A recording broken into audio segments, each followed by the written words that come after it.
The Book of Zechariah.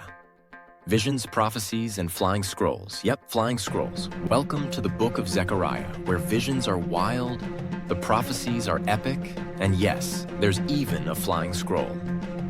If you've never heard much about this book, buckle up, because this minor prophet packs in some major cosmic action. It's got angelic visions, messianic prophecies, and enough symbolism to keep you scratching your head for a while. In a good way. Zechariah might not be the most famous book of the Bible, but it's got a little something for everyone. Hope, encouragement, and yes, some pretty intense dreams. So let's dive into one of the more mystical corners of the Old Testament. Zechariah, prophet, dreamer, visionary, literally. Let's start with our main guy, Zechariah. He's a prophet, but he's not just talking to the people. He's having all these crazy visions that seem straight out of a biblical sci-fi movie. The book starts off with God giving him messages of hope and encouragement for the Israelites, who are trying to rebuild their lives and the temple after returning from exile in Babylon. They've got big dreams, but they're dealing with some pretty heavy discouragement. That's where Zechariah comes in, with his prophetic pep talk and some pretty intense visions to back it up. Visions of the night, horsemen, lampstands, and flying scrolls. Oh my. Now let's talk about those visions.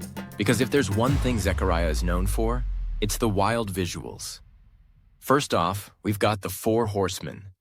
And no, they're not from the apocalypse yet. These guys symbolize God's watch over the earth, and they're cruising around checking out what's going on. Then, Zechariah sees a golden lampstand with 7 lamps, kind of like a supercharged menorah, representing God's ever-present light. But wait, it gets better. There's also a flying scroll.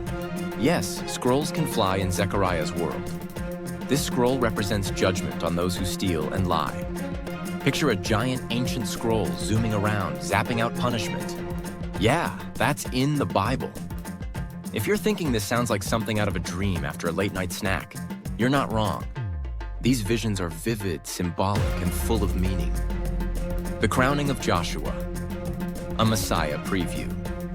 One of the key figures in Zechariah's prophecy is Joshua the high priest. Zechariah sees Joshua being given clean clothes, symbolizing how God is going to purify the people and make them holy. This isn't just about some guy getting a wardrobe upgrade, though.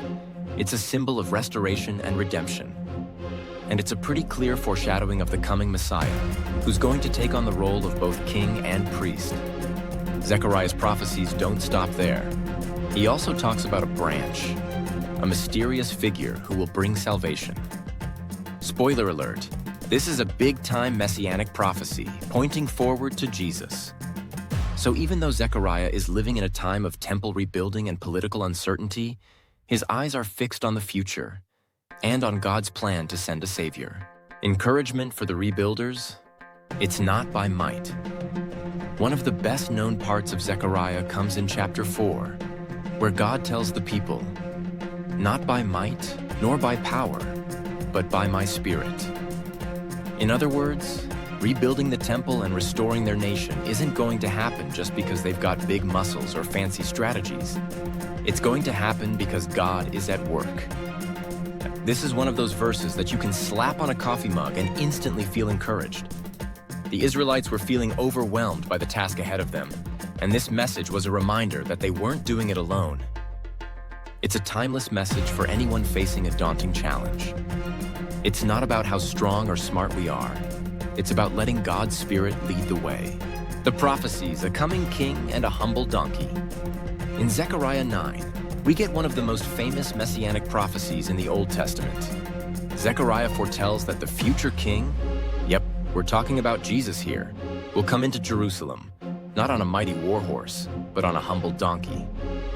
Fast forward a few centuries, and that's exactly what happens on Palm Sunday, when Jesus rides into town on a donkey, fulfilling this very prophecy.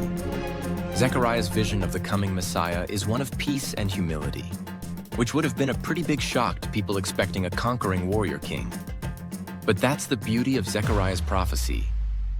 It shows us that God's ways are often surprising, and his plan for redemption is way better than we could ever dream up.